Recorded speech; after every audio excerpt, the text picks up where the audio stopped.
What's going on, everybody? Welcome back to Backstop Banter. I'm back, baby. Hold I'm up. back, hosting need- on the yeah. left side of the screen. I was actually changing that. I know right you now. were. I know exactly you were. Dang it. Michael is currently in prison. If you cannot tell, he ate too many. Whoa, what's it gonna be? What's it gonna be? Something I ate, man. Because, well, I mean, hey, we're both big men. I mean that is true. Exactly.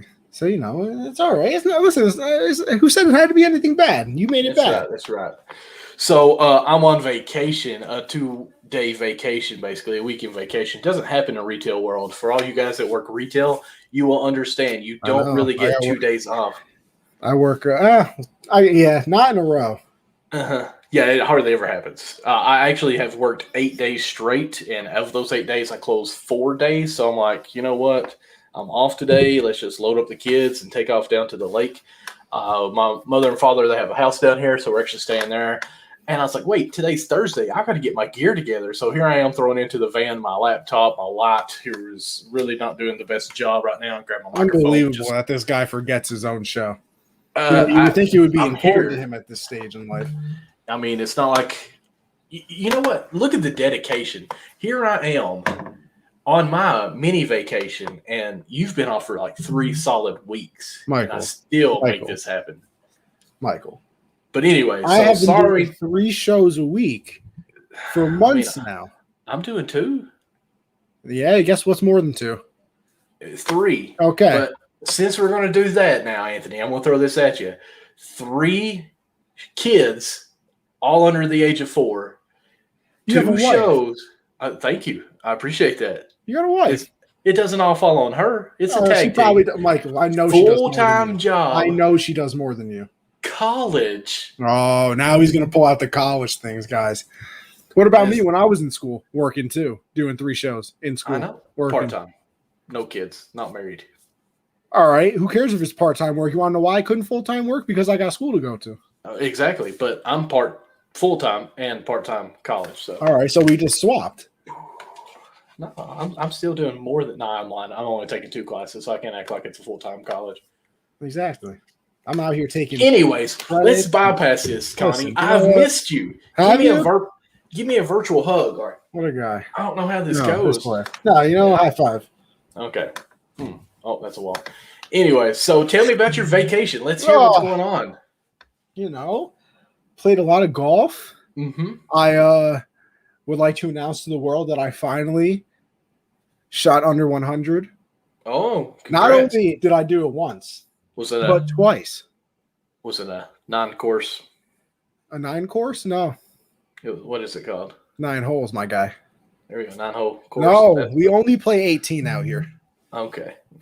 Just 18 holes. I shot, I think the first time I shot 98, and then the second time I shot 94. So I'm under 100 officially. I plan on staying there. Sounds good. I shot under. You know what? I'm a hillbilly. I'm not even going to act like it. Last time I went golfing, I did break my club on accident, though. Well, how'd you do that? And I'm going to tell you how I broke mine. I hit the ball and it just snapped. So you hit the ground, then hit the ball, and it snapped.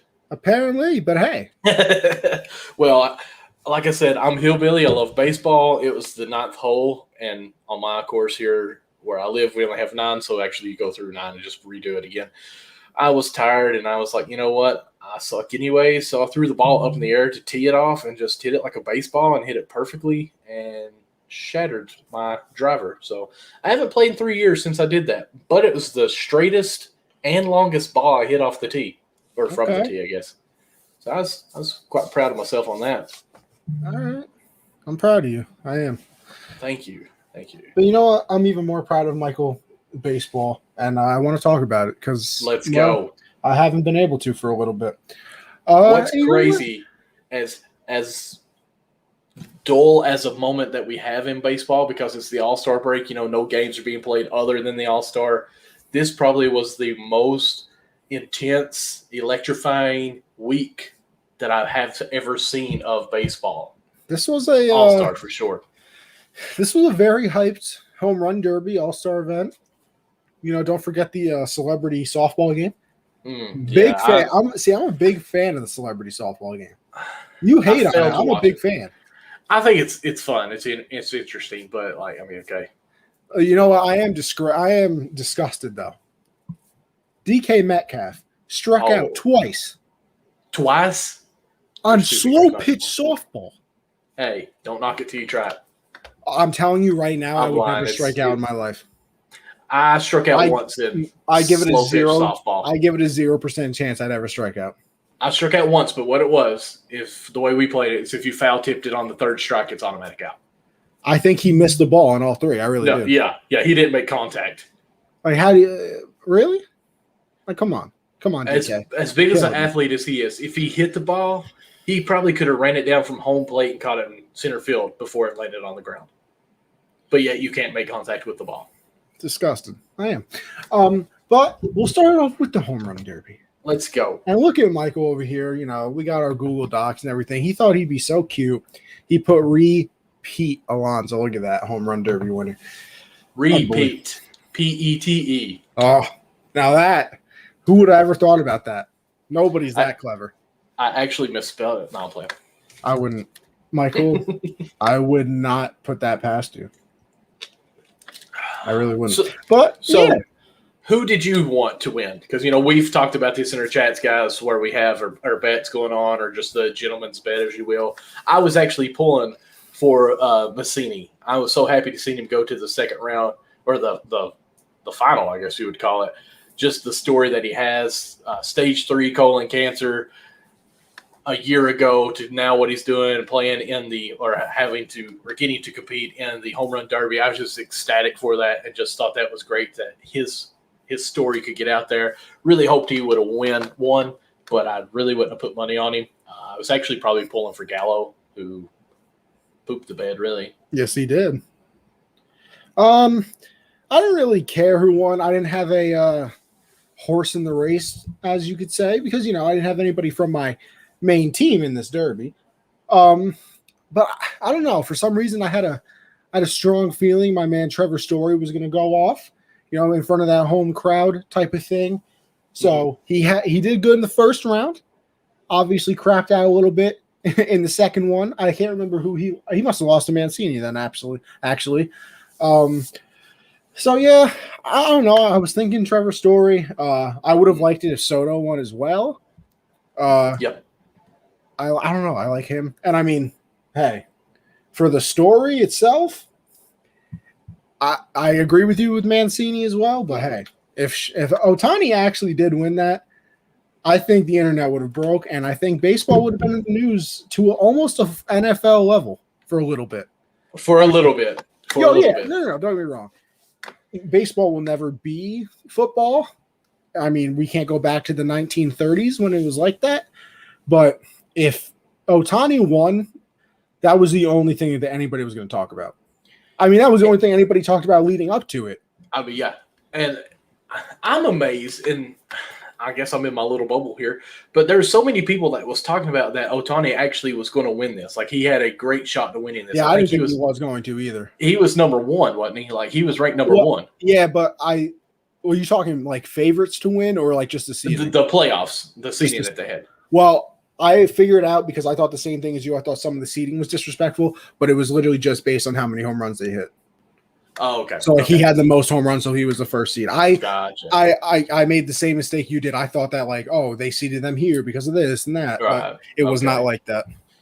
And one thing I even mentioned quite a bit in the chat, just Ohtani, the way that he swings, which is a beautiful swing, not anywhere near King Griffey Jr. So let's just throw that out there. No, I'm just saying. I mean, anyways. But it's a beautiful swing. It's effortlessly. But if you actually look at it, it's a lot of body movement in his swing. Like, he's taking a big lunge forward, almost going down first base line like Ichiro did. And by the time he hits it, to gather himself back up and get reset, that's a lot of time and that's a lot of effort as far as your physicality. There we go. And just to try to do a home run derby. Now, if it wasn't timed, if it was outs only, like old school time, I think he would have. I think he would have done worse. Really? Because it's not time. No, because wasn't it 10 outs? It was 10 outs, yeah. The first 12 balls he hit were line drives down the first baseline. He would have been I out know. before he even hit a home run. Well, yes, but also you're trying to hit as many balls as possible and see how many you can get out. Well, I mean, So what about the swing off, though? Well, true. That is true on that. But I do think it would have been a different strategy for him. He could have been more picky and take a few balls, catch his breath, and say, okay, here's my swing on this, and take it yard. But I think the style of it hindered him. Now, I'm saying I don't want that style. I loved it. The only thing that I would say bad about the style is by the time the ball is almost leaving the park, they're already hitting another ball, and you can't really keep up with what's going on. Like, watching it on camera was so hard. They did the two screens like we're at here, and one's finally landing while the other one is being thrown to him to hit. Of course, I always thought it was a rule it had to hit the ground before the next ball could throw, but you know what? When there's $1 million on the line, you bend that rule just a little bit, I was really hoping the ump would come in and say, "Oh, let me check that fingers out." I think it would have been funny. I think they should have. They should have just during I think that. It would have been a little bit entertaining, like in the final when they called the timeout. Everybody gets a timeout. They should have walked over to the batting the pitcher and been like, "Hey, you got a little something." I think it would have been entertaining. But Manfred's not going to do anything entertaining. No, he's not. But it was a good home run derby. It really was. It was. I think. To me personally, next to Josh Hamilton's show in New York, this was a very good home run derby. Very entertaining. To me, it was because, and it's almost the opposite of that. It's because it wasn't just the one person. Right. Like it was with Hamilton. The first round, I think, oh God, Matt Olson and whoever he went up against, I can't remember who it was, came down to one home run. Joey Gallo came down to one home run. And then Pete Alonso, obviously, with that performance in the first round was unbelievable. I think he hit 35 home runs or something of that nature, wow, which is a record for the home run derby in the first round, I believe, or it might be in any round. Well, I know it definitely is for the first round. Yeah, he's actually also the first player to hit over 100 home runs in his home run derby career. Oh, wow. So it was fun. Pete Alonso repeated, obviously, as you had mentioned in that title. Alonso. And Michael, that the $1 million he made winning that home run derby is more than his salary this year. Yes. Did you know that he already donated $50,000 to I want to say vets, and then another $50,000 to I want to say I'll say a charity. I'll just leave it at that. But I think it's something for a children's hospital. But it was some other charity. And then I think he donated $900,000 to the Pete Alonso Fund. Oh yes, definitely. No, but it was fun. It really was. I've always liked home run derby. I said this on Gen Z that if you ask me, and it's not just because I like baseball, I think the home run derby is the best competition out of everything that happens in All-Star Week for all of the sports. Listen, the NFL Skills Challenge, I do enjoy it. Mm-hmm. But it's okay. The dunk contest, thoroughly enjoy it. But I like it when there's actually somebody valuable in it. And a lot of times it seems like there isn't. Let's go ahead and be honest. The 3-point contest is better than the dunk contest. I was going to say that. I was going to say, for me, it's the home run derby and then the 3-point contest. I don't even put the dunk contest near the other two. I would if it was a consistent thing, like when you had Aaron Gordon and Zach LaVine going back and forth. It was right up there. But I couldn't even rename you who was in the dunk contest. No, I have no idea who won this year. Yeah, but I would agree with you, and I think it's because you actually feel like it's a competition or a challenge. I like the quarterbacks throwing whatever you got to whatever going across, you just try to hit it. It's more of a skill, but it's not really a competition on it. It's like, okay, you get so many points, but if you really stop thinking about it, it's like, okay, can you do this? Okay, you did it great. Now, all right, he just did it better. The home run derby, the way it's set up, it's a playoff. It's intensified by the clock and how fast you got to go on it. You can feel the pressure. It actually feels like a competitive thing that's going on. You have someone you have to beat right here. That's why I think the 3-point contest is kind of that way. It's like, okay, I got my time running out. Got to shoot, got to get through. But then you got the dunk contest where it's just like, okay, someone's going to throw the ball up in the air, run and get the ball as it goes up, and then do something funny, dunk it. And they're going to Dude, do it that's like my thing 500 times. with the dunk contest too. Like, I feel like if I was older, It's all been done. that's what I was going to say. Everything's like they can't be innovative anymore because, like, what are you going to do? Jump out of a helicopter now? Yeah, the only thing you can do better is just do the same dunk better. Like Yeah, you got to like be you jumping can't higher. do a new. Like we still get amazed when they dunk and put their arm inside the hoop. Like, yeah, Vince Carter did that in like 04, bro. Yeah, so I mean that's sadly almost 20 years ago. Like the next time someone's going to have to dunk, they're going to have to like put their leg in the rim and dunk. Yeah, that's what I'm saying. Like they're going to have to like jump off a trampoline and dunk with their feet. Which would be crazy. I don't know. But if you jump off a trampoline, I think it defeats the purpose. But anyways. You think? I don't know. I think you might add something a little to it. I'm going to go ahead and throw this out there since we're in the basketball dunking competition. When Ryan Howard dunked on the 12-foot goal. Ryan Howard? I'm sorry, I'm in baseball mode. Dwight Howard jumped and dunked the 12-foot goal. He got no respect for that. That is 2 feet higher. That should have been an automatic win for him, and they still gave it to Nate Robinson. And keep going. That was my banter. That was my, what do we call that? Walk-off rant that we haven't done in a long time. Never. I think twice maybe. But yeah, I like the home run derby. I think it's, like I said, up there with some of the best ones out there.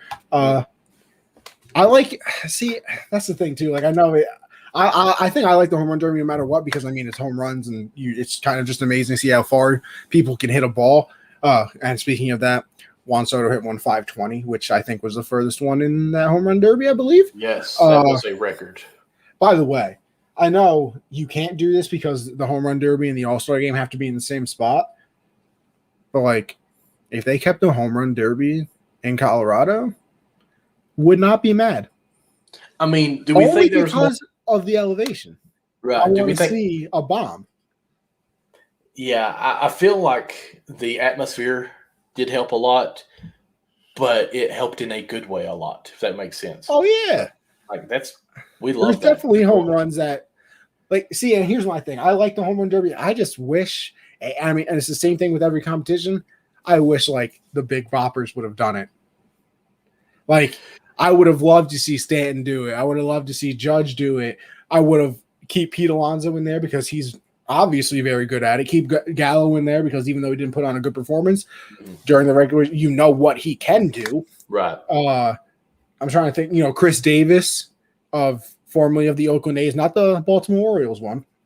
I mean, then again, you could keep him in there too. Maybe if this was like 6 years ago.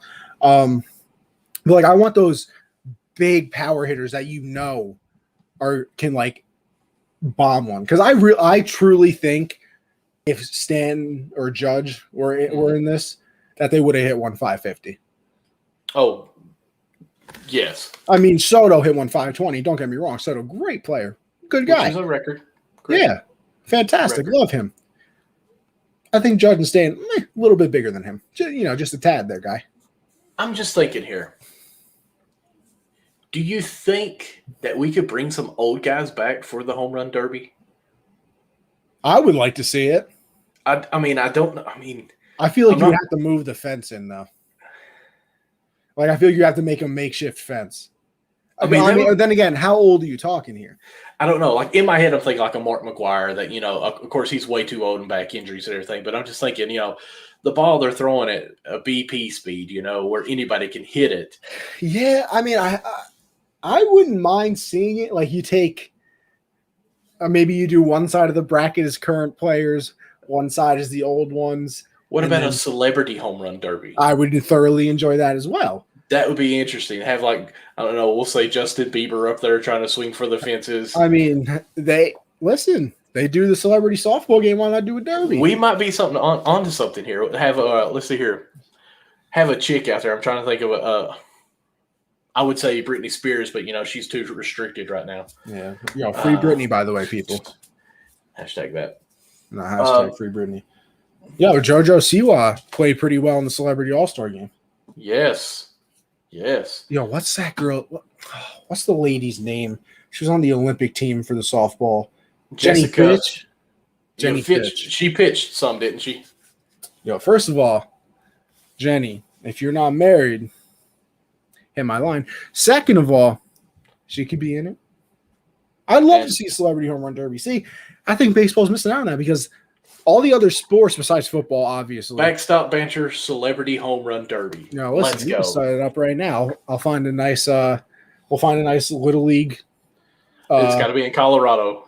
Nah, got to be in Colorado. Now, listen, if we're inviting celebrities, we got to do it in like LA because they're not going to Ohio, Michael. I'm sorry. I don't even live in Ohio, but that's okay. Oh, Kentucky. Sorry, same place. I mean, pretty much. Yeah, it is. Yeah. You guys all got fields of corn and nothing to do. No. Well, whatever helps you sleep at night. Let's see what else we got here. Although I did see my cow today. Oh, in person. In person. I took my kids on the way to the lake here. We stopped by and seen the cow. And where it's at, there was my cow, which is a longhorn, about 8 to 9 months old now. He had another cow, that longhorn, had a turkey, had some chickens, had a goat, had some bunny rabbits. It was quite pleasant. My daughter actually held one of the chickens. Okay. Now you're really thinking I'm hillbilly as all get out. Michael. I don't think you are. I know that you are. From my voice, my accent, I know, but yes, you are with the accent. But it's okay. When I was in Carolina, I kind of forgot I was in the South sometimes, and like people would say something to me, and I was like, "Whoa!" I was like, "Wait a minute!" Like the first night I got there, we went out to a restaurant. Mm-hmm. The waitress waiting on us. How y'all doing? I was like, "What the hell happened?" I was like, "Where am I?" But it makes you feel comfortable, don't it? Like it's like, wow, this is I will sweet. say everybody is a lot nicer. I feel like exactly. You guys up in New York, y'all are we're terrible people in New York. Listen, here. I've told you before, I about died on the street of New York. Well, listen, that's because you probably tried to walk in the intersection, and let me tell you, the taxi's not waiting for you. No, they got places to be. You don't remember the story? Sleeps. I'm going quickly here for you. I was chaperoning a high school trip my freshman year in college. Shouldn't have been chaperoning, but I don't know why anybody would trust you doing that. Well, I saved a high school's life because he bumped into a guy who had a brown paper bag of something that he dropped and shattered, and that guy was like, "I'm going to kill you unless you give me my money back. That costs $50, and I've got to walk 3 blocks to go get it again." Luckily, the guy was pretty much rich and just said, "Here's your $50." I was like, "Oh gosh, I don't know what I'm going to do. Am I going to swing here?" Do nothing. I'll tell you. A lot of people in New York are talk unless you say the magic words. There's 3 magic words. It's a sentence that you have to say in New York to actually get beat up. I can't say it on air, but I'm just saying. Okay. Go Mets. No, nobody cares about the Mets. Not even Mets fans care about the Mets. With that being said, something that I care deeply about, and the reason this show, I have special guests written in on it. We got a special guest, baby. Waiting back here in the green room. Let's not keep him waiting much longer. How are we doing, my good friend, my new friend? Yes, sir. How are we doing today, Brandon? We're doing good. We're doing pretty good. How about you guys? Doing all right. Better now.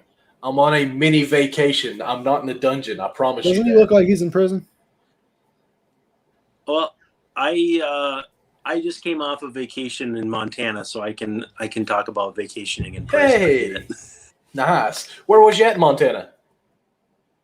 Far east side, so Sydney, Montana. My brother-in-law lives over there, and so it was warm. It was very warm. I'll just say that much. I gotta ask, how close is that to Billings? I think it's like 3.5 or 4 hours. Okay. So it's still a ways east. It's just crossing over from North Dakota. So plenty of a drive from where I'm at, about 10 hours. So we split it up the first day, which was good. Oh, wow. The reason why I even asked. I drove a nice 11 hours to Myrtle Beach. So to the beach. Montana Beach. Honestly, hey, listen. I'd rather go to Montana. I don't know. Seems like a lot of corn. The reason why I ask about Billings, just so you know, Brandon, we have a guy, and everyone that's watching this, we got a guy that comes on the show quite a bit. His name's Dalton Cornett. He's actually just signed with the Billings Mustang in Montana. Probably less than 3 weeks ago, he was playing in Puerto Rico, but something happened where he had a chance to come back to the States and play, and it fell through, but we ended up in Billings, Montana. So I was just trying to keep with that. He's actually playing right now. I'm trying to watch it on my phone as we go on. Oh, is he? I did not know he was playing. Yeah. All right, but let's get into the real story. That is Brandon over here. So it's all about Brandon today. Yeah. You know what the whole show's about. We're changing the name of the show and everything. Wow.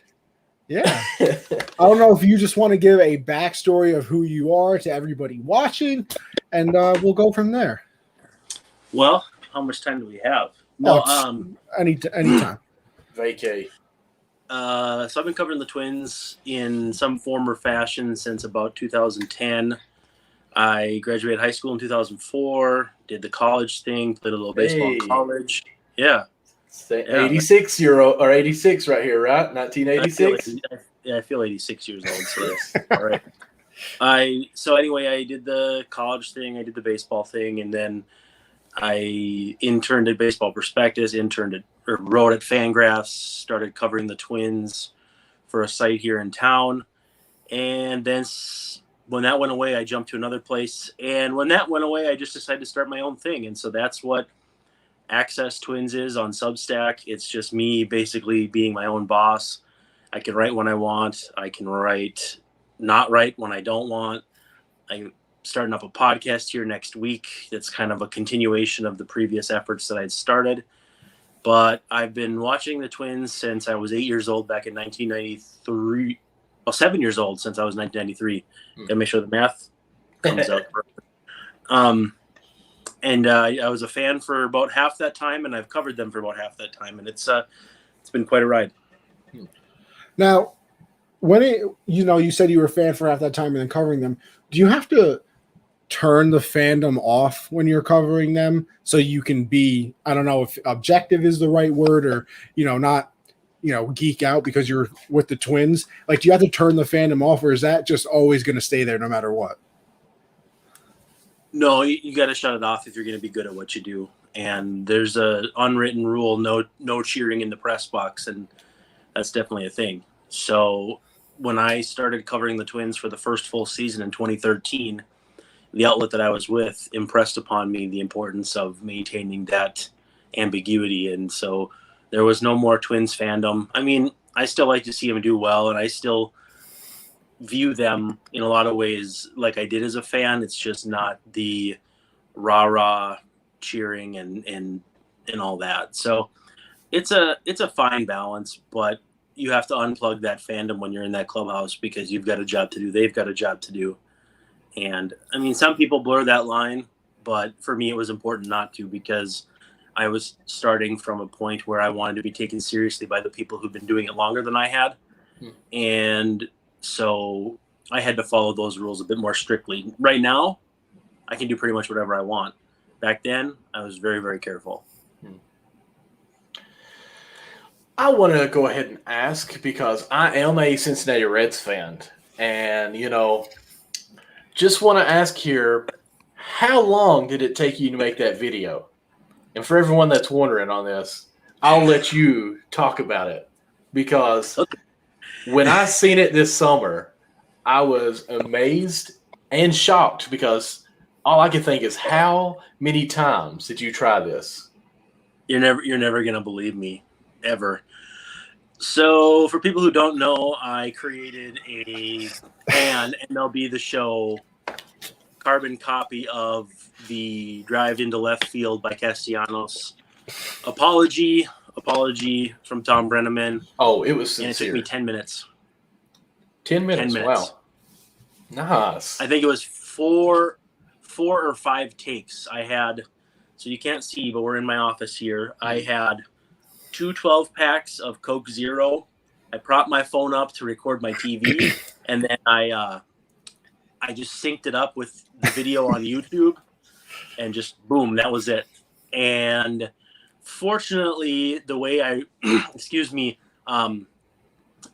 recorded it didn't show the whole score bug in the corner. So it wasn't 4-0, it was actually just 1-0, but everything else fit. And the timing and the reaction by Brenneman. Holland. Was it Holland that was pitching? The reaction was perfect. Everything was perfect, and it lined up real nicely. So I was very pleased with how it turned out. Let's just say that. And I think it's still my pinned tweet. So I would recommend people go check it.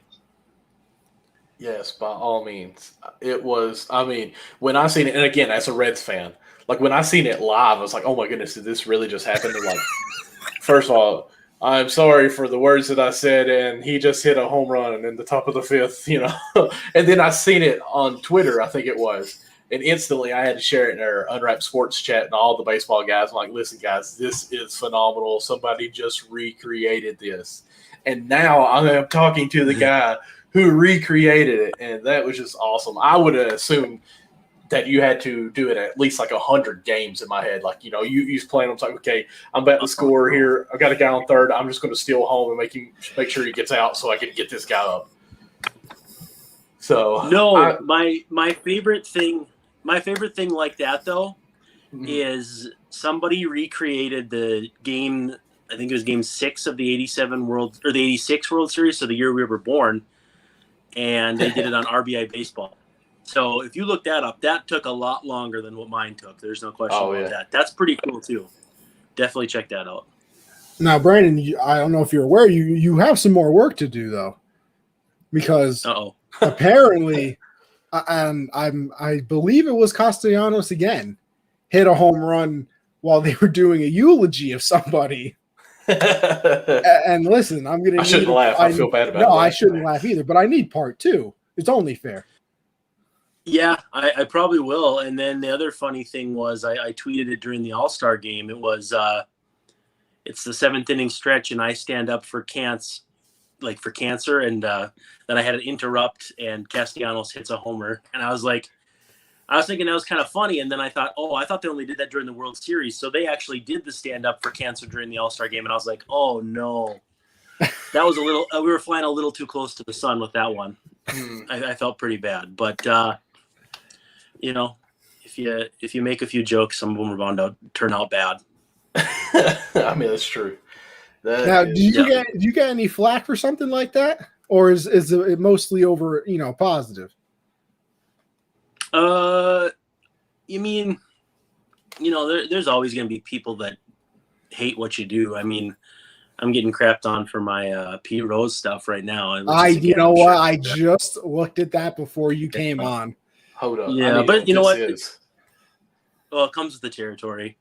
No, I just, a person I know on Twitter said that Pete Rose was one of the 5 most deserving non-Hall of Famers to be in there. And I was like, I don't really think he deserves anything. And now I've spent the last 36 hours in a hellscape of defending myself from that. And it's been 75-25 positive, negative, but boy, those negatives are,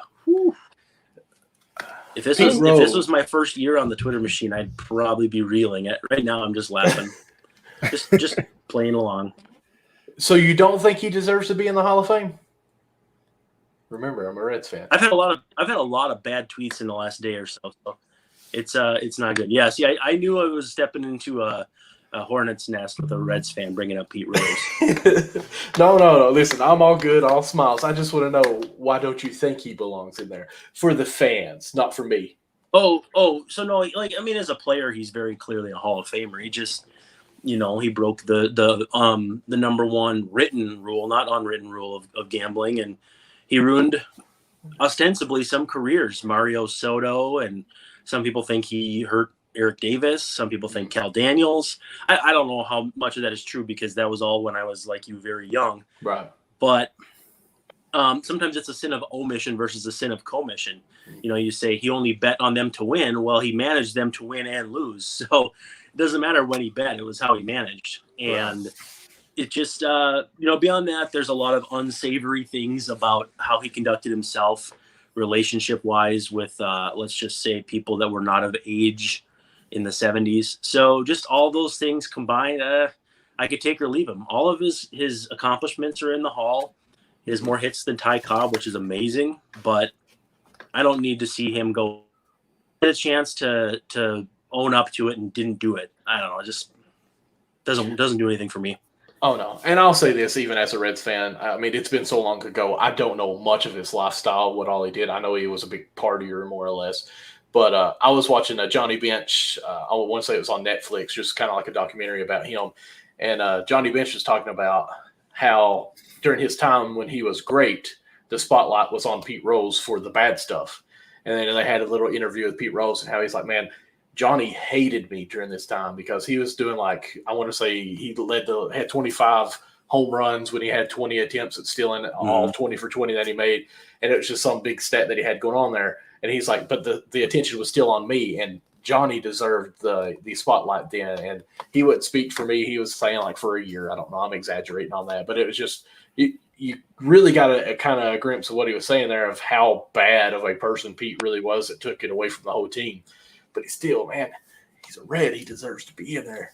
So I understand. That's bad. Sometimes it's just bad guy. Yeah, I mean, it really is. But I even look back to think, like, if Pete Rose never gets in, which is looking that way, some of these steroid guys, if they were to get in, would that be like, okay, if we're letting Theo in, we got to go back to the Pete? No. For me, it wouldn't, because the steroids weren't illegal until a very specific time. Gambling was always illegal. You know what? Great point. Now, one thing, because I do want to get into the Twins a little bit, but now that we're talking Hall of Fame, and I obviously hate the Astros with everything in me, being a Yankee fan. Do you think that they ruined their Hall of Fame chances? A player like Altuve, maybe, because I think he's the most Hall of Fame worthy at this moment. He has an MVP, obviously. Baker. Well, Dusty Baker's going to make it anyway. He wasn't there when it happened, but do you think somebody like Altuve ruined it? No, I don't. What's going to be worth watching is if guys like Nelson Cruz get much support. Obviously Cruz was a late bloomer, and so he's up against it as a DH. But they still talk about if he's worthy, because he's playing well into his 40s, playing not only well as he turns 40, but deep into his 40s. Yeah. And 42, I think. He just turned 41, yeah. So how much are they going to overlook that PED suspension that he had 7 years ago or 8 years ago or whatever it was? And so I think when it's also to the commission of an act by one player versus a team, it certainly makes it easier to overlook when it's a team. And so the things that we do and don't know are a lot more blurry, as far as Alex Cora was to blame, but what players benefited the most, what didn't. I mean, statistically, we see guys like Marwin Gonzalez have blow-up seasons and then kind of come back down to earth, and in the meantime, they got paid. And certainly we thought we were seeing that with Altuve before he rebounded this year and made the All-Star team. There were spots where we thought, maybe he's done. So I think the fact that he's bounced back now as things have kind of calmed down, I think he's probably kind of rewriting that. And I also think, too, it's going to be the kind of thing that people are a little more forgiving about than they are in terms of not only P. Rose, but maybe even steroids as well, because it was just a one-year thing. And it wasn't like they just rolled in that World Series over the Dodgers. It was still pretty close. Which, again, too, would probably make me more mad. It'd probably make me more mad, honestly, because if I played against you and I was playing very well and just barely lost, and then I found out you were cheating, I'm going to feel like I was definitely going to beat you then. So, I don't know. I feel like I'm dancing around a little bit, but I don't think it's going to affect Altuve's Hall of Fame chances as much. And beyond that, I mean, we have a long way to go with Alex Bregman being a possible Hall of Famer, Carlos Correa being a possible Hall of Famer. A lot of other guys have a long ways to go before we have any clarity on what kind of player they are for their career. But, let's be honest. This there's cheating in baseball or sign stealing in baseball. We know this. Mm-hmm. It's just the Astros took it an extra level up by using cameras and using other people to try to get the signs. So, yeah, I'm in favor of stealing signs if you use it your own. If you're on second base and can decode it, congratulations. Yep. Right. Yep. Then you do the old, the old swipe, or you open your palm, or whatever you do. I think that's a great part of the game. It's when you start involving technology, whether it's video or algorithms to pick signs, decode signs. If you're smart enough from the bench to figure out that a guy. Yeah, if you can figure out a guy's tipping his pitches by how he's opening his glove or how he's opening up with his motion, I think that's amazing. I think that actually probably makes you a better player than it is just like a cheater. You're just better at the game. Right. But, just a big study. As far as stealing signs, just makes you smarter. I mean, it happened with the Yankees. I think in the Red Sox series, they said Severino was tipping his pitches, and I mean, I watched every pitch of that game, and I'm like, how do these people know this? And listen, they're smarter than me. But with that being said, I do want to get into the Twins a little bit because I think it's bad. It is bad. It's bad. Besides my Yankees, I think that they're the biggest disappointment of the MLB season. I mean, correct me if I'm wrong, of course. I think that they were, favored or, second favorite to win their division. That is obviously not the case right now. I think they're 11 games under 500. What happened? Is there something you look at exactly? Do people just not perform? Is there a fundamental flaw in the team? Really, they dug a hole early, had a bunch of injuries, and just could not dig out from it. And the biggest issue, if you were to isolate one thing over the course of the season, has been the rotation. The pitching rotation has been just dreadful. And a big problem with it is that 40% of it was Matt Shoemaker and Jay Happ. Jay Happ, a pitcher you're obviously very familiar with as a Yankee fan. Who never want him back, by the way. Well, he took a giant step back this year. He had a stretch of, it was like 40 innings where he gave up a run per inning. And that, I mean, you can't win no matter who you are. You could have the Rockies 1996 offense back in you and you're going to lose more than you win. So it's Shoemaker was even worse. And Kenta Maeda wasn't great and then got hurt. And you can't have Jose Barrios win every fifth day. He's got to have some hiccups as well. And Michael Pineda dealt with some injuries too. And it just kind of snowballed from there. Alex Colomé had some huge blow-ups early in the season.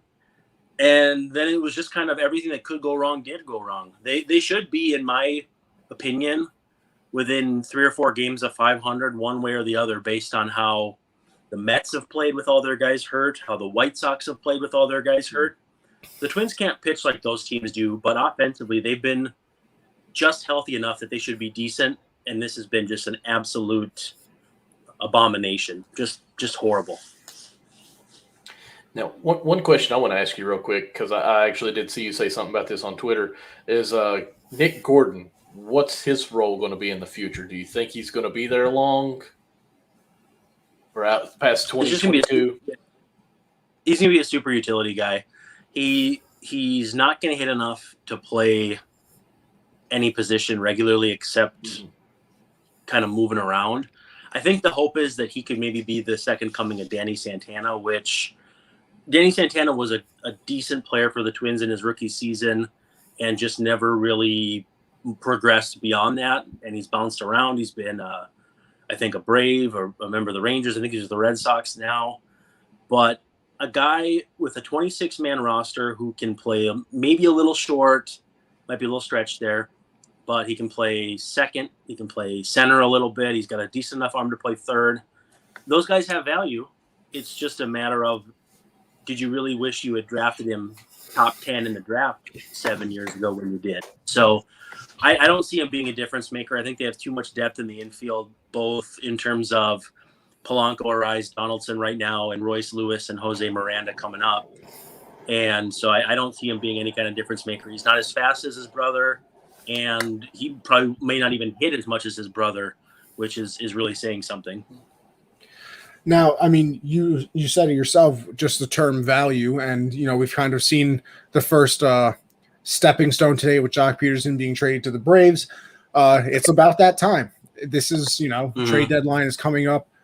I looked before the show. I think before the season, the Twins had the 12th ranked farm system in the majors.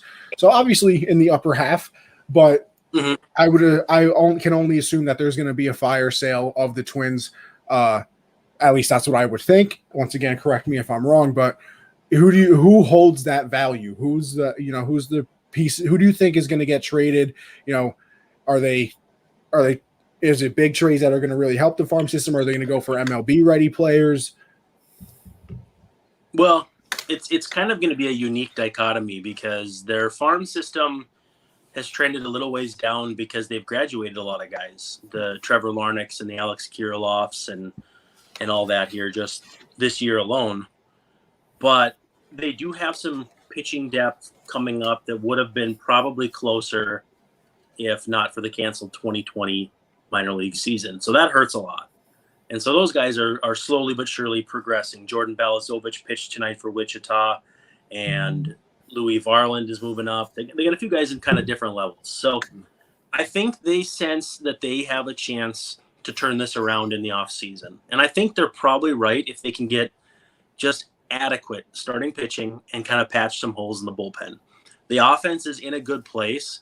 The offense is the kind of offense that can be top 5 in the AL.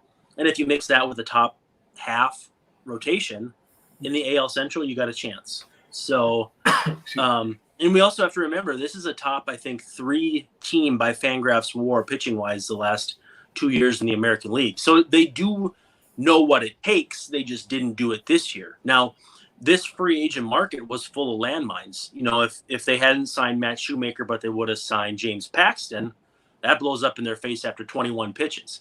And really it was like, okay, you didn't get Taijuan Walker. That's the one guy who's completely blown up. But so to get back to your question, when it comes to the deadline, I think what you're going to see is impending free agents moved and Barrios and Buxton being a hold, unless the Barrios market just explodes. Like if Toronto offers Gross Hands and Austin Martin and Simeon Woods Richardson or something crazy. Because keep in mind, Barrios has another year of control. So while Danny Duffy is out there and he's having a pretty good year, but he's making a lot of money, he's not super young and probably not a sustainable performance. You got Kyle Gibson who signed for another year, but again, we don't know how sustainable it is. Barrios gives you really good performance. You look at the peripherals and think there could be more. And he signed for next year. He's young, throws plenty hard. It's going to take a perfect storm. And I wrote that at Access Twins a couple weeks ago. If somebody blows up your phone and is willing to give you what you're looking for Barrios, you pull the plug, because a year from now, you're either going to have to give him $150 million or you're going to get a qualifying offer and you're going to get a draft pick for him, which is going to suck. Now, so I think they'll trade like maybe Cruz, Simmons, Robles, Colomé, Happ if someone wants him. But I don't see them going into the core of the team. So it's more of a, like you said, it's more the impending free agents. This isn't a docomplete, we're starting from scratch type of thing. I don't think so. I think it'll be more like the 2018 deadline where they flipped Brian Dozier and Zach Duke and Lance Lynn to the Yankees and, a few other guys who, they brought back some decent pieces, but not much other than, Johan Duran in the trade for Eduardo Escobar is still a feather in their cap. But, when you peel off spare parts in July, maybe you get back a utility guy who can help you in the future. Maybe you get back a guy who never sees the light of day in the big leagues. It is what it is. We'll bring up this. Excuse me. My internet must be going out a little bit. Okay. Just wanted to bring up the comment here. What's up, gentlemen? Thank you so much on Rap Sports Network. We appreciate you. Speaking of the Braves, you just kind of mentioned them, and I know we talked about this earlier with it was Jock, right?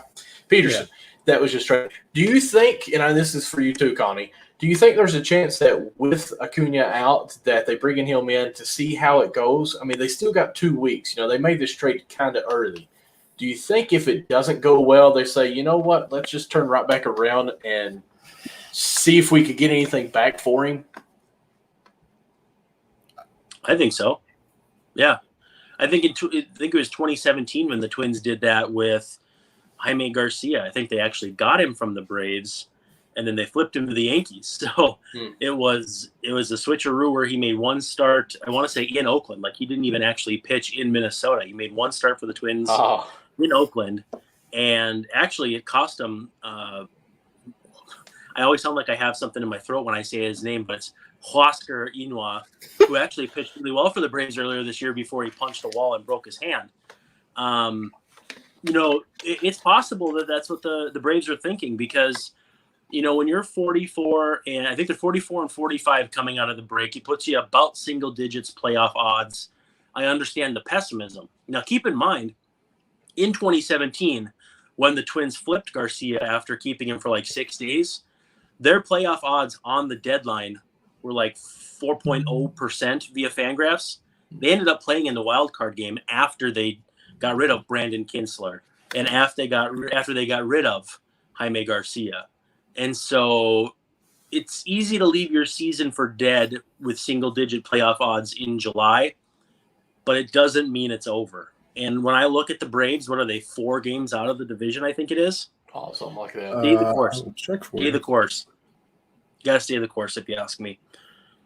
Yeah, I think it's a fair thing as well. They are 4 games out. They're 4 games back of the Mets, and then the Phillies are ahead of them, but that's only 3.5, so they're right there in the mix. I mean, the Mets are dealing with their own issues. The Mets have all kinds of stuff going on. Mets are injured everywhere. You don't know when when Carlos Carrasco's coming back, although I think he just made a rehab start, so he's supposed to be joining the team pretty soon. You got to hope that Noah Syndergaard comes back and is still the same Noah Syndergaard that you had before. And I mean, listen, if that happens, then I think the Braves sell anyway because they look at the Mets and say, you know what, let's be honest with ourselves. We're probably not catching up anyway. I mean, you lose a Cunha. They're not going to sell anything big. Oh, no, absolutely not. I think that they're, minuscule pieces, another Twin situation where it's upcoming free agents, things of that nature. But you're obviously not going to see the blockbuster trade. It's not like Freeman's going anywhere. It's not like Albies is going anywhere. Like, you're not doing that type of thing. So what's the worst that happens? Yeah. You traded for Josh Peterson. Maybe the next 2 weeks he catches fire. And then some team looks at him and is like, oh, my gosh, we have to have him. Look what he's been doing the last 2 weeks. And you can get even more back for him. So what's the worst that could happen in a weird way? Yeah, I mean, it's basically like laundering money. it's alchemy, taking $10 and turning it into $20. It is what it is. I mean, the biggest thing I could see them doing is trading Dansby Swanson because they might non-tender him anyway. And I just I don't think. And I mean, the shortstop market is unbelievable this upcoming year. Right. So, right. What's so bad about doing that anyway? Exactly. All right, guys. I'm going to ask you guys some players who are probably on the move, and I want to ask where you guys think they may go, or a couple. You don't have to be like, "Hey, this is it." Okay. Just randomly, we're going to start with Nelson Cruz. I don't know why, but he plays for the Twins. He's a free agent next season, or at the end of this season anyway. So, where do we think might be a landing spot for him? Tampa Bay. Ooh, Tampa Bay comes to mind first. I'd go Tampa Bay, White Sox, and Blue Jays in that order. Okay. Well, Connie? First of all, I hate every single thing you just said. But I hate all of those things you just said. Self-loathing becomes being a creator. It works. I don't need him in my division. Well, obviously it has to be. Neither do I, honestly. It obviously has to be the AL team because he's gonna, end up being the DH. Gosh, let me look at the standings. See. Well, while you look, because I had time to think about it a little bit. But I agree with you with the White Sox. I think White Sox is a place where it would be good for him. I even think Oakland A's would be a good I was going to fit. say, what about the A's maybe? Keep them far away from me. Mm-hmm. Oakland has that thing where they get the old DHs, whether it's Frank Thomas back in the day. They had Mike Piazza towards the end of his career. Mm-hmm. They kind of like those twilight DH types. So I've seen people say they should see if they can get Luzardo or Puck. I don't think that's. I think you're looking at a B- prospect at best. Yeah. How much money is he making? Is Cruz making? I want to say it's like 12 million. So whatever 40% of that is, 35%. So you probably have to kick some in. Now, if you kick some into Oakland and it gives you back a better return, then of course you're going to do that. But does that take you from a B- to a B+ prospect or a C+ to a B-?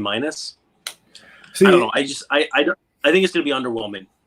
See, and I think the main question for that as well is because, you mentioned the Rays and then we mentioned the A's. They're obviously not known for handing out, big contracts or even taking on players with big contracts. So, hearing that, honestly, I'm kind of surprised it is only 12 million. I don't know why I would think it's, much higher, but Yeah. Here, I'm just, this is live, right? No, of course. Oh yeah. Listen, it is 13 million. Oh, okay. That's That still was pretty close. $1 million off. Gosh, who gives this guy a job? No, I'm kidding. Let's just be honest. Nelson's up in the age where he's probably going. Really. You know what? the best kind of boss there is. Yes, sir. Yes, sir. But let's be honest real quick. We know Nelson Cruz has watched our show, and we know that he has seen some of our ads that we put out, and I guarantee you that he has went to rxhemp.com and used their promo code rxhemp/100 to get 10% off of your purchase, not just your first time, but any time. So for you guys that are of age of us here, if you do any kind of exercise or if you just got a sore back from sitting on the couch watching too much Walking Exercise, Dead never or heard of something, her.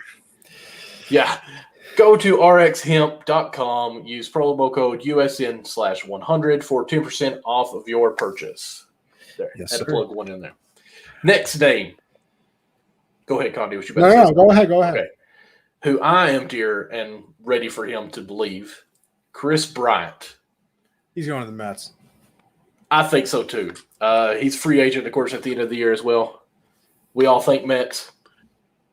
Isn't it bananas that they gamed service time for a year they ended up not even really wanting at the end of it? They almost non-tendered him. Mm-hmm. They're going to trade him for probably pennies on the dollar because of how much money he's making. It's so funny that they created all that lack of whatever the opposite of goodwill is, I guess bad will, all those years ago by having Mike Olt start at third base for those 11 games or whatever it was. Isn't payback a bitch? That's former Twins that's right. farmhand Mike Olt, by the way. I saw him at spring training in 2019, and boy, he didn't have much left. Mm. Nice guy though. Well, that's good. I mean, that's always. All right, so let's go on to the next one. I actually seen somebody from the New York Mets minor market Twitter, I don't know, networking, that said that the Cubs were there looking at a lot of their minor league prospects. I think the Mets tried getting him before the season started. I think so. I can't. I've got 3 children. I'm pretty Can't sure they remember were what I did connected to yesterday, him. but- They were connected to Arenado as well, and then when Arenado went and to Donaldson last couple weeks too. Oh, okay. Yeah, I don't see it happening, but Yeah. So let's go on to the next one. Joey Gallows. Joey stink the bed, poop the bed during the home run derby. Gallo Rangers. He has an arbitration free agent in 2022, so he's got one arbitration year. Where we think we may see him next, I don't know if the screens replay. So if I'm pointing at Connie here, I don't know if that's gonna come out as. Oh no, you're pointing at me. I see it. Yeah. So it's kind of like I'm with stupid, right? No, I'm kidding. Hey, no, listen, I wouldn't blame you, honestly. As his thumb went that way. Yeah. I think he's a good fit for the Yankees, which is crazy. Oh, okay. Because of how many outfielders they had when they started the season. See, and I'm the complete opposite with you. I think it's a terrible fit. Why? Yeah, wow. Well, he's going to absolutely annihilate the baseball there. Oh, no. Stupid. I think he would hit 40 home runs in the second half of the season, legitimately. He could hit a pop fly on accident, and it would be a home run with the short porch. Sure. But you don't want to give up like Davy Garcia or something? It's not even the prospects either. The Yankees are so, like, you can't change anything because there's nowhere to put people. Like, so what? You're going to have Judge go from right field to left, or Gallo play left? Because I believe Gallo's a right fielder. Am I correct? So he's got the big arm, so yeah. So you have him play left, I guess. Then that means who's our left? I mean, everybody plays left field. Lacoste, Gardner. And I mean, I don't know. I've had this problem with the Yankees trying to look at trades all the time because it's just their team is just so set in stone because with Stanton not being able to play outfield screwed them. Like I think when that trade happened, Cruz market if he could. Oh yeah, if they knew he would only be a DH back when the trade was made, I don't think they do it. I think that they let him go. I think they let him go to the Dodgers or wherever the hell he wanted to go. But because I mean, now with them, it's Stanton has to be the DH. All right, so you've already eliminated a position. They don't want Judge playing center field or right field even all the time because they're worried about him. You know, I mean, he's a giant human being. He should play first base. Yes. I'm not mad. Yes. But see, I know, but then here's the thing. Then you got to get rid of Luke Voigt because Luke Voigt can only play first. And then he's not even good at that, is he? I mean, he's mid. I would go mid at best. I really would. So you've got no fluidity. No, that's the problem. And you know, this is the other thing too. And people want to change the infield around. They want to put DJ at first, which once again, I'm not mad about. But then you lose him, you lose Voigt. They want to slide Glaber over to second because he's a better second baseman than a shortstop. Then who plays short? Because you have, what are you going to call Tyler Wade back up? Because listen, Tyler Wade, great fielder. He couldn't hit a beach ball if it was pitched to him. Didi Gregorius isn't coming through that door. You know what? Everybody hated Didi when he replaced Jeter. The first 2 weeks. Twins. I mean, listen, I want to compare. I really do want to compare because I'm curious. Living in New York, everybody's crazy and out of their mind. You got him on what's like the Minnesota media like? Because like I said, the first 2 weeks that Didi was here, I think he made like an error and was only batting 100 in 2 weeks. And the chance were for them to trade him. It's pretty tame. I mean, we don't have the kind of influence where it's like, a big pressure. But at the same time, too, the fans are very wishy-washy. If a guy plays well for 2 weeks, if a guy plays well for 2 weeks or bad for 2 weeks, it's their entire Gary Sanchez, baby. Their entire perception is based on that, and so. Didi Gregorius was a guy that Twins fans hated because he killed them, and at the same time, it seemed like the Yankees just weren't that interested in bringing him back. Oh no, they had no interest. Didn't even think about it. That would help them a lot right now because again, you could move DJ to first, Gleiber to second, Didi at short, or the pendulum effect. You can move Gleiber to short and Voigt to first and DJ to second based on matchups and based on whatever. But now you're trying to jam a square peg into a round hole on a daily basis, trying to figure out how to put these dinosaurs in order to stomp over somebody. And I mean, your backup second baseman is Rougned Odor. Yeah, I mean, don't get me wrong. It's crazy because he bats under 200, but he might have some of the most clutch home runs on the team this year. But still, when he is your last option, but no versatility whatsoever. No, on brand. That is the exact word I was looking for. He can't play anywhere else. No, that's the exact word I was looking for when I started this rant was versatility. The Yankees have none of it. It's almost a negative. Who you miss? Eduardo Nunez, Ronald Torreyes. Yeah, Ronald Torreyes was my boy. I love that little man. Both twins. Both former twins. Gosh, Torreyes was an animal for a little bit. But, I mean, there's just no fluidity on the team. But, listen, if Gallo's going to go play left field, I mean, I'll take it. I just don't know if that's out of position for him and if that makes the defense worse. You know what I mean? Wow. So we've had way too much Yankee talk now. So let's go back to Gallo and let's talk about him going to the Padres because that's where he's going. Okay. Are y'all cool with that? I don't see it. I mean, I got to play where? I mean, obviously, Pham is their left fielder. Outfield somewhere, yeah. They got Pham and Will Myers, and who else am I missing? I know Cronenworth, Tatis in the infield. He's I must be second missing. now.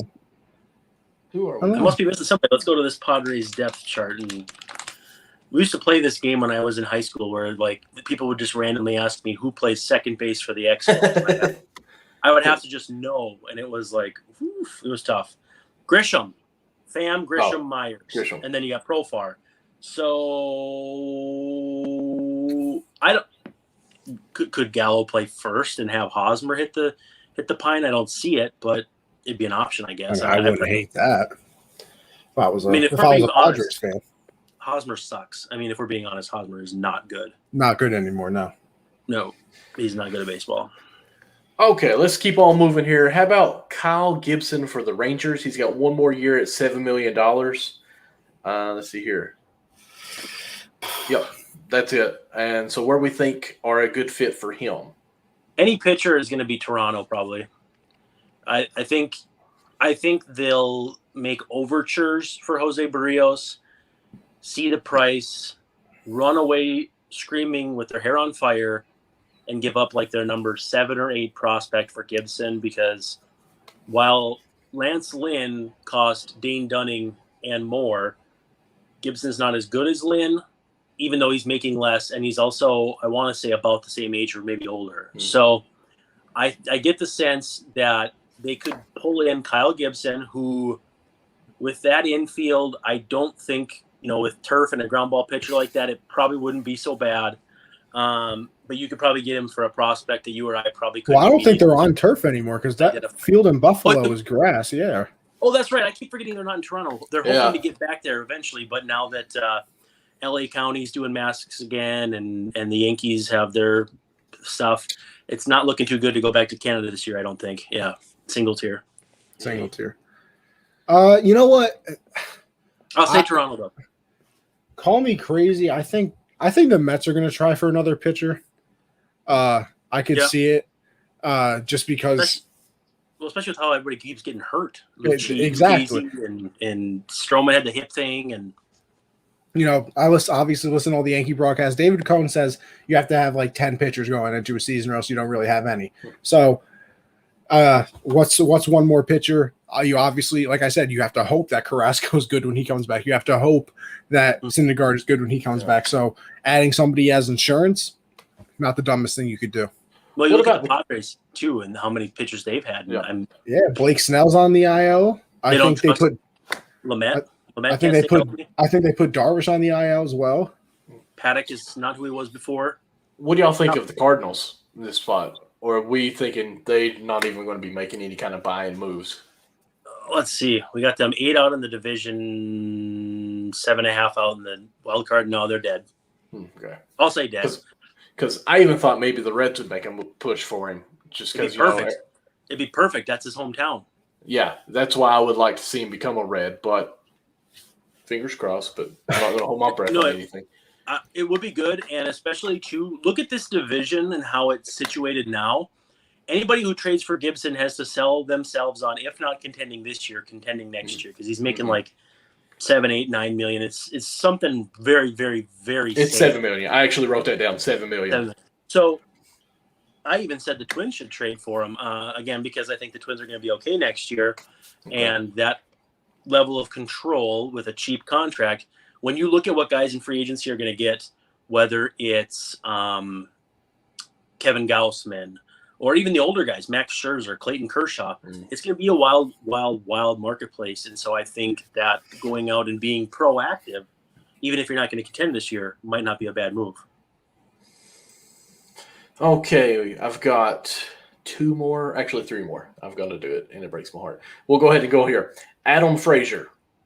Of course, Pittsburgh, he's arbitration and then free agent in 2022. What position is he again? I always mess him up. Is he their second? I think he's the first, but second. That's the little guy, I think. I'm going to make Connie happy in this. I think there's a chance that he may go to the Yankees. Listen, I wouldn't be mad because, I love Luke Voit, but I am not against trading him and putting DJ at first and having a real second baseman at second. Mm-hmm. So if that happens, hoorah. You probably got to do a separate deal, though. I don't know that the Pirates want Voit. Although, Voit for Frazier might be a fair deal. I don't know. Frazier doesn't strike out. He's, it's apples and oranges in the sense that Voigt's a big power guy and is a corner guy, whereas Frazier's a second baseman who doesn't strike out. But if you find unique needs for each team, you'd probably maybe want to get a third team involved, someone who needs a masher, maybe the Rays or the, if he's still cheap, the A's. Hey, listen, maybe they he finds his way to the Padres, replace Hosmer. Right, and then the Pirates in that case get a decent prospect or something to because they don't need Voit for anything. Yeah. Hey, okay, look at that. Hire me as GM, baby. Yep. This one breaks. I'll say the White Sox. Sox. All this talk about how Yankees are going to move all these players, and you know what? Let's go with the White Sox. Well, Madrigal's out for the year, and it's I know Frazier's under control, but Menace is coming back. Yeah, they could just as easily flip Frazier in the offseason when things are a little different, and I don't think he's going to be a crazy valuable piece. Second baseman at the deadline just don't go for that much. They just don't. Okay, let me take a deep breath. Nick Castellanos. Obviously, this would be us saying that the Reds are sellers here, which I don't want to believe that. He's got 2 more years on a deal, $32 million, but he does have an opt-out option in this year, I think. Oof. I don't think he's going anywhere. I hope not. I don't. I'm just trying to think of a fit, though. The problem with the 2-year guys is it might make sense on paper now, but not a year from now. You could convince me that Cleveland could use them or the Yankees could use them in a perfect scenario. And then I look at the money and I look at next year and I'm just like, no, don't see a fit. I don't see a better fit than Cincinnati, honestly, unless, Philly. We'll leave it at there. That's good. Atlanta, maybe. That's actually who I thought. Hey, the Mets have had some trouble with their outfielders staying healthy too. Mm-hmm. Well, yeah, they've been playing Billy McKinney. Of course, I wrote this down probably at yesterday at 12 o'clock midnight, I guess. And then I thought, with Acuna out right here, maybe this would be the guy that you could bring in to lead your team. Obviously, he's that attitude and that spark that he brings is wonderful. But, we'll just leave it at that. I won't stay on my homer case here. Connie, you got anybody that you want to say? And you can't say Yankees. If Castellanos went to the Giants, I could see something like that. And I don't know if they have room for him, though. Yeah. That's the thing. I don't know the Giants outfield well enough. I know they got Yastrzemski, and I know they got Lamont Wade, a guy that I watched as a twin. I know they got Brandon Belt. I know they're pretty stocked in the corners, but if they can make room for a Castellanos, I could see that working. The big player sorry to interrupt you. That was rude. He's our guest. Listen, you know what? Oh, I don't care. Michael, like you said, the big person, just to ask about them, I think the Cubs are going fire sale. I wonder where Kimbrel goes. Well, that's actually my next question. That's I think Baez leaves too. I think they should blow it up. I think Baez stays. I think they trade Bryant, Baez, Kimbrel, and they try to find somebody for Rizzo. I think they try to keep Rizzo because he's their backbone. Yeah, he's their Sammy Sosa this time. And it makes no sense. It's like if when the Royals were trying to find a way to keep as many of those core guys as they could, and it wound up being Moustakas for a year. They couldn't keep Hosmer and they couldn't keep Kane, and I just think that it doesn't make sense to. I don't think it makes sense to keep Rizzo, but if they're going to keep any of them, it's going to be them. I also think it's a possibility the Twins could sign Baez this offseason to a bridge deal. And let me tell you why. He is brother-in-law to Jose Barrios. That I did know, actually. Wow. Yeah. I did not. A 2-year deal for him worth, let's say, 40-something million. Nice bridge for him. Gets his value built back up. Convince Barrios they want to keep competing. And then Royce Lewis, who's dealing with an ACL, can have time to ramp up. I like it. Trevor Story is another person I think leaves. Love it. I love Trevor Story. And if he goes anywhere, that feels like the A's coming out of nowhere and doing it, but I don't think it's going to happen. They've got a history. Didn't they trade Matt Holliday from the Rockies to the A's or was there a stop in between? No, I think Holliday. I think you're right. I don't know why I want to say he played for the Blue Jays. I know he played for the Yankees.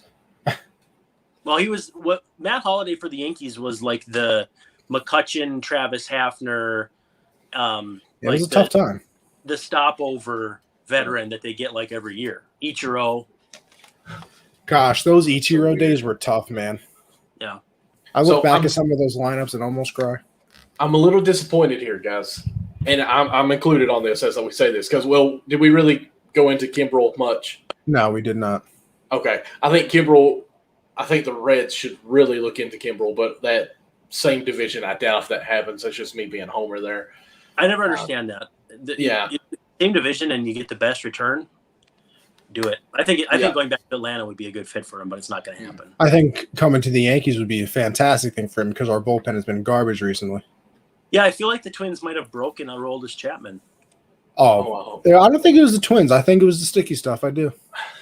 You don't think the Twins hitting a couple bombs off him in the ninth and not even getting it out? Yeah, you know what? Yeah, you're right. You're right there as well. But I think I agree with the sticky stuff, honestly. Yeah, it's been a rough ride for him. So I'm gonna need him to figure it out. But we got some reinforcements. Zach Britton came back today, so at least that's so. Here's why I'm disappointed now, and it's dear to my heart on this. I really want the Angels to do good, but not one player did we say would possibly go to the Angels, and I feel like they're at the point where they have to make a move.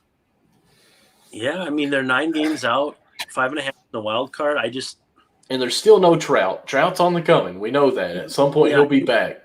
I think it's going to be too little too late. Either Trout comes back and they pick up steam and they're a frustrating 80, 82-win team, or they make moves and then Trout takes longer to come back and it doesn't matter. I just don't feel like there's a path to 89, 90 wins for this team. I just don't see it. So we're saying we're wasting another year of Trout. And Ohtani, by the way. And Ohtani I mean, wasting a year of Trout, that wasn't a year of Trout. It was a half year of Trout. That's just true. That's true. Now, I just mentioned Ohtani. Obviously, he was the big story. Is he because listen, I think you can say whatever you want, half season, you're right. That Trout's still the best player in baseball. But I also say that you could drop him in the middle of Times Square and everybody would walk right past him because nobody knows who he is. So you could be as good as you want, but if you're not marketable, then it just doesn't happen. There's obviously Tatis in the conversation. Juan Soto, everybody likes him. Ohtani. Do you think Ohtani's, our future face of baseball? Plaster him everywhere. You have to say Vlad. Why did you not say Vlad? Because corner guys are so hard to market that way. If they're a first baseman, I mean, I think he's at minimum the fourth most popular player that I just said. We love our up the middle talents, man. I don't know if it's a bias or I was just thinking about this today. I think you could just make more flashy plays. Yeah, because I was thinking like Fernando Tatis Jr.'s defense kind of gets nicked because of some things he doesn't do well. But I thought about it and I was like, if they moved him to second, how much less exciting would he be as a great second baseman as opposed to a decent shortstop? If Derek Jeter's a second baseman, he's Mark Grudzielanek. Not really, but I mean, we have this bias. And it's a scouting-based bias in the sense that guys who can play those positions are more valuable. But how is a guy that much less exciting when he moves to the other side of second base? It's just crazy. I never really thought of it, but yeah, I mean, I wish. Think of the last star that wasn't up the middle. Brandon Phillips at shortstop. That would have been amazing. But Barry Larkin, right? I mean, maybe not quite that good, but it would have been a lot at least better that flashy. With that role, yeah. Brian Dozier for the Twins, great second baseman, hit for a ton of power. Yes, he did. Played short, couldn't do it. I wonder if it's just because do you exert more energy at short, trying to get those balls that, are hitting the.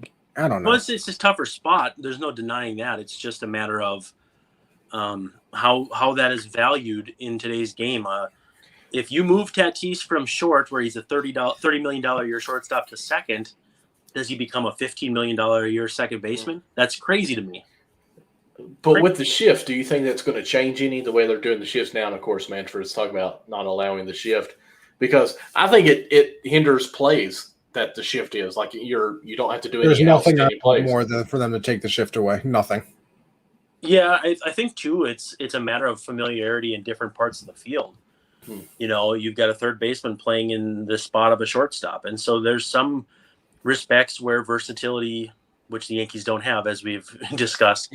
But for instance, if your third baseman is a former shortstop, and most of them are, but I mean a recent former shortstop, like let's say Fernando Tatis 10 years from now, he would be a great third baseman in the shift because he played shortstop that recently. And I think that has a lot to do with it because it's like when you play basketball, when you're in the paint, that basket never moves. When you're fielding the baseball, everything stays still, but you move so much that you don't know where you are necessarily. So I think that part of the game is going to change a lot if they do anything with shifts as far as what is and isn't allowed. And it's going to be another big correction on the market of, what are elite defensive shortstops like Andrelton Simmons worth, as opposed to a guy who can hit a little bit and play a little defense like Freddie Galvis or something. You think that they eliminate the shift? I don't think so. I don't think it makes sense to do that. Really? I don't either. I mean, and this is one thing. See, Michael, you're going to annoy me now. You're going to annoy me now. I know what you're going to say. All you have to do is lay the butt down. That's it. Just butt it that way, and you're on base. I don't believe in that. See, thank you. But just that's all you have to. Just hit the ball the other way. All right, go. No, now I know and get hitting the other way would be hard. At you and see if you can hit the ball the other way, Michael. Yeah. I understand that, but I'm just saying bunts. Like the bunt should be pretty easy to do. All right, is Nelson Cruz going to lay down a bunt instead of trying to hit a home run, which is what he's paid to do? No, never. If it's the ninth inning and you're down by one, all right, maybe that's a different story. Maybe if you're down by one and there's a runner on third, maybe. But if you're down by one and Nelson Cruz is up, he wants to drive that one in by driving himself in. I agree to win. Listen, by all means, I'm not saying that I think that would be great to watch 10 bunts in a row because they're playing the shift. Obviously, that would be boring. It's not great to watch 10 strikeouts in a row either. Baseball needs to have some kind of variety. That's why I think they should eliminate the shift, because I think it gets more offense in the game. Might. I mean, I can't stand the fact that I'm so excited somebody drills one up the middle and then there's a second baseman standing there. Like, it annoys me so much. Right there. Yep. Or that they hit a rocket into right field and the shortstop is playing, 5 feet, behind the dirt, and they're right there too. It annoys me. So I'm all for eliminating the shift. They're trying it in Double-A apparently. Now there has to be 2 infielders on each side of second base before the pitch. So what you're going to see is kind of like the volleyball, where you have to be in a spot, and then as the serve goes, you switch real quick. So the shortstop's going to be right at the edge. Yeah, of the but bag. You can't cover that much ground. You also can't move. You can't move when the ball's being pitched. I don't think that's legal. Right. So yeah, it's not strictly enforced, but I don't think it's legal. Right. Well, you know what? Strictly enforce it and make it legal, because I need offense back. Deal. You know what, Michael? I don't have anything else. You have anything? I mean, we're at 1 hour and 20 minutes, and we're just now running out of things. I think this was a great show. I appreciate that, guys.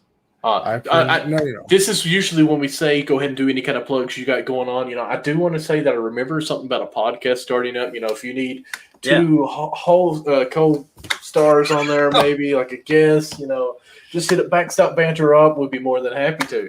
So I do Access Twins on Substack, and then I'm doing a podcast called That 90s Baseball Pod with former MLB reliever Greg Olson, who played from the late 80s to the early 2000s, famously known for intentionally walking Barry Bonds with the bases. Yes, sir. But he played for a number of teams, AL, NL, number 4 draft pick, Team USA, Auburn, played for Buck Showalter, Bobby Cox, Frank Robinson, basically a who's who of managers from the 90s. And so we're just going to talk 90s nostalgia.